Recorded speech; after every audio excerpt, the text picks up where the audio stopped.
This is the final sample question for the quiz. Remember, you only get 3 of them. This one is a division problem. Division is also in the same section as the multiplication, section 7.2. Now I said that division is pretty easy. All you gotta remember is that when it comes to division of fractions, you can't do it. You have to do something called copy, change, flip. That changes it into a multiplication problem. Once it's a multiplication problem, it's just like the one we did for question number 2. Factor out the 4 corners, draw one big superfraction bar, and then see if any factors on top matches a factor at the bottom. Matching binomials or matching monomials, whatever can cancel out. So before I even do factoring, I want to do copy, change, flip. Remember what I said. Copy the first fraction just the way you see it.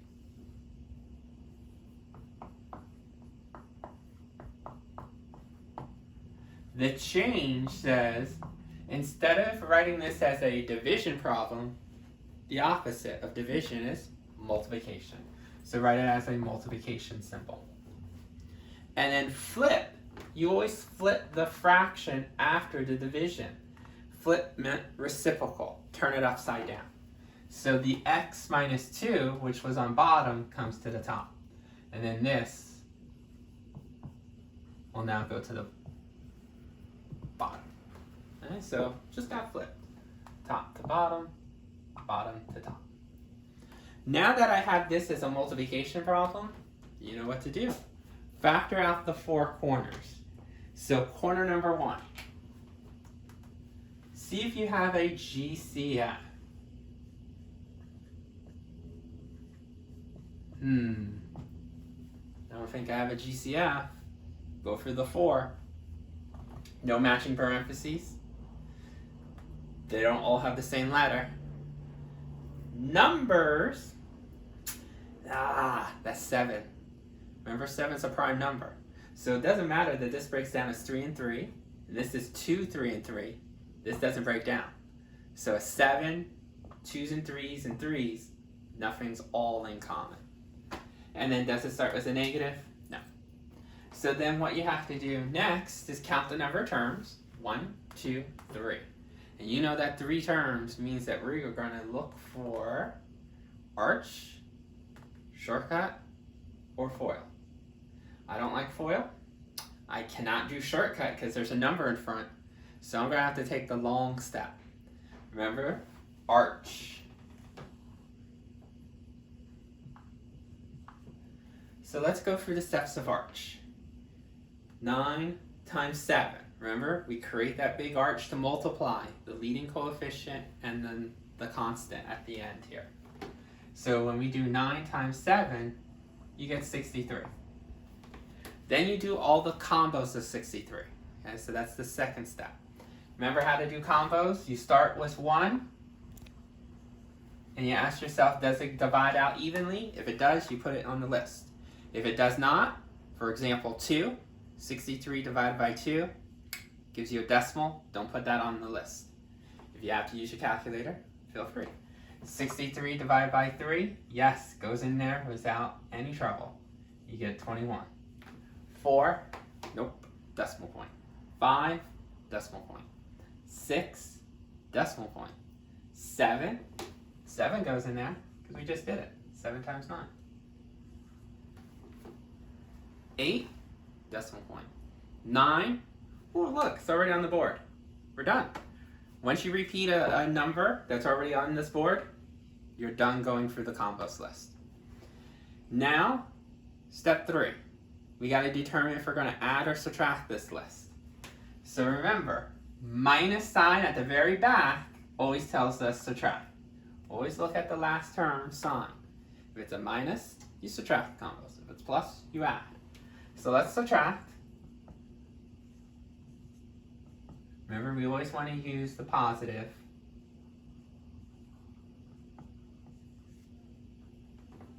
Oops, did that too fast. So I get a 62, an 18, and a 2. If this factors out, one of these totals needs to match the middle coefficient. Do we have a match? Yes. That means this can factor out. So we're going to choose our combo. We're not choosing the 1 and 63 or the 7 and 9. We're choosing the 3 and 21. Okay? So that was step number 4, choosing the combo. Step 5. Remember, notice we don't have any parentheses here. Okay? We're not doing parentheses. Arch, remember, all it does is stretches it to be 4 terms. There's actually no factoring involved. We do the factoring once we have the 4 terms, we do the grouping method. But since we don't have the 4 terms yet, we're not using any parentheses. What is the 5th step? Split. Where we take this 18 and split it into 2 terms. What will the 2 terms be? Based on your chosen combo. So it's going to be a 3 and a 21. Remember, these can't be naked. I always said, whatever this variable part is, it goes to both of these. Now, we need to have signs. Okay, so that's our next step, step 6. We got to determine, are they going to be the same signs or different signs? Well, remember, anytime we subtract combos, we know they're going to be different signs. Subtraction means difference. Minus sign, difference. So we're going to find opposite signs here. So when they're different signs, that means one's a plus, one's a minus. So who gets what? Always told you, look at the bigger brother. You got a 3-year-old, you got a 21-year-old brother. This guy will always get to choose what to wear first. Just shoot up the ladder. It wants to wear the minus sign. Because they're different, then the younger brother says, yeah, if you get the negative sign, I'm going to do the positive sign then. That way they're different from each other. Now that you have your signs, step 7, bring down the last term, bring down the first term.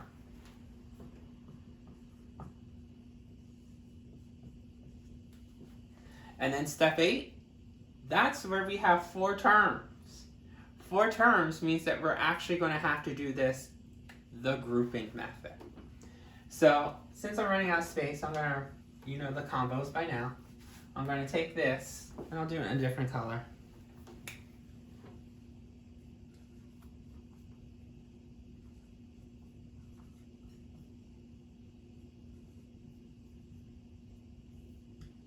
And we'll just have to jog your memory about the grouping. Now the grouping was that you have to put parentheses around the first 2 terms, parentheses around the last 2 terms. That's step 1. Step 2. Looking at just the first 2 terms, the first set of parentheses, can you take out a GCF? Definitely. They both have an X, and they both have a number. Remember, 9 is 3 and 3, so they have a hidden 3. So we're going to take out a 3x. So when you take out a 3x out of each term, you're going to see what your leftovers are. 9 divided by 3 is 3. X squared over x, you have an extra x on top. And then here, 3x divided by 3x, it's going to be a positive 1. Next, third step, take out a GCF here. Notice, you got a couple things you can take out of. They don't have the same letter, but you can take out a 7. And remember how we always said, if your polynomial ever starts with a negative, take that out as part of your GCF. When we did the grouping method, I always said, it's easy. Whatever this sign is, that's part of your GCF. So if it's a plus sign, make sure you take out as a plus sign. Right? But here it's a minus, so I'm going to take out a negative. Divide both of these by your GCF of negative 7. So when you do that, you're going to be left with 3x and a positive 1. See how this and this match? They're both 3x plus 1s. Our final step, step 4 in the grouping, is write these two matching binomials as 1. They're gone. The leftovers will make up the other set. The GCF that you found in step 2 and the GCF that you found in step 3 will make up the other set of parentheses. That is your factored corner. Remember, this unit is the hardest unit. Not so much because of understanding the material, it's just because this was just one corner.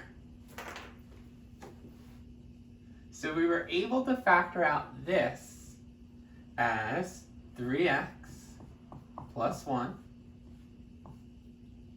3x minus 7. And I keep on doing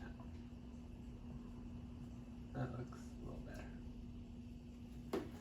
better. Okay, on to corner 2. You can see corner 2 is much easier. Why is it easier? Because it's only 2 terms. Always look to see if there's a GCF first. And you can clearly see that they have a GCF. Not for letters, not for parentheses, but for numbers. Because 4 is 2 times 2. So you can take out a GCF of 2 when you divide each term by 2. 2 and 2 cancel out to be x. Negative 4 divided by positive 2 is negative 2. Then you want to look to see if this could be factored out any further. 2 terms again, but let's see if you have difference of squares. Yeah, you have a minus. No, you don't have a perfect square. So we're done. Corner number 2 could only take out a GCF. Moving on. Corner number 3, kind of looks like this one that we just talked about. Is there a GCF? No. Is there difference of squares? No, because 2 and x are not a perfect square. So then, boom. Since this corner could not factor out, just put it in parentheses and just put it up here. So we're done with corner number 3. Corner number 4. Again, look to see if you have a GCF first. Matching parentheses? No. Do we have the same letter? No letter here, so no. Do we have the same number? Maybe. Just do a tree diagram. 9 is 3, 3. 49 is 7, 7. Okay, no GCF. Doesn't start with a negative. Next, count the number of terms. 1, 2. With 2 terms, you know we have to check to see if you have difference of squares. Do you have a minus sign? Check. Is everything a perfect square? Everything. 49? Check. That's 7 and 7. That's a perfect square. Is x squared a perfect square? Check. Remember I said any variable with an even exponent is a perfect square. Is 9 a perfect square? Check. 3 and 3. So this fits the definition of difference of squares. All pieces were perfect squares and you have a minus sign between the two. So then all you're going to do to factor this out is 2 sets of parentheses. One's a plus, one's a minus. Always for difference of squares. And then we told you just do the square root. So do the square root of the first term. 9 was 3 and 3. And then break down x squared with the 3. So it's going to be x and x. Notice the 3 and x went together. And then break down 49. And 49 is going to be 7 and 7. This is factored.